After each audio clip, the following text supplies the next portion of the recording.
Hi friends, just a little quickie here to show you how you could incorporate your watercolor pencils in with your paintings, and also just repurpose and play with your maybe older paintings that you felt didn't quite come out as well as you might have liked them.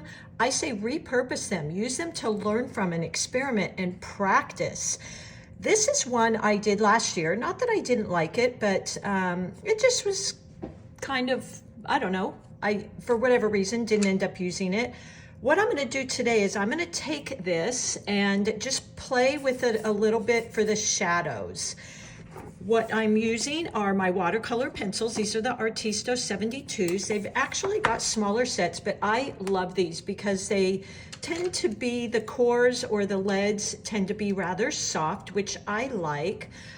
So that's why I gravitate towards them. A few different ways you could create a shadow as far as the color choices. On the color wheel, if you use an opposite, so opposite of blue is orange, it's going to create a shadowy, muddy type of color, which would be perfect. I could also use a purple, which would incorporate the flowers and be very cohesive with the entire painting. I could use that. I could also use a darker shade of the blue, and then I could also use a black for a shadow. I'm going to leave the black because you've probably done something similar. What I wanted to show you was how the orange works, because that's an opposite and probably not as intuitive for us to use.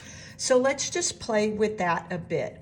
I'm using the side of my watercolor pencil, mostly because I don't like to use the point because these are rather soft and I worry about breaking them. So let's just use that here. And I'm just going to color in the side. I'm going to go a little bit darker towards the edge, and as I move towards the center, I'm just going to lighten it. Now I've got my little brush and I'm just going to wet that like so. Soften that edge.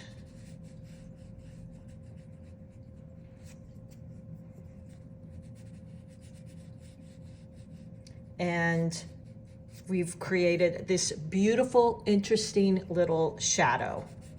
So I hope that helps. Also try, I might just show you, so here is the purple that I could use. I could actually even add that into this now that it's wet, and you could kind of see how that might look. So that really incorporates the purple that was above in the painting. Just wet that a bit. And I really like that because I tend to go towards analogous colors. So that's kind of my thing. And then of course, soften that line out, pull it out a bit. So I hope this gives you some ideas for moving forward. I'm just going to create a little bit of shadow here. And really thinking about repurposing your old paintings and how could I learn from them? Many times I find when you just play and it's like, oh, this is just kind of was a dud painting anyway. How could I play with this and experiment? Sometimes you will come up with your absolute best pieces because you feel carefree. All right, happy painting.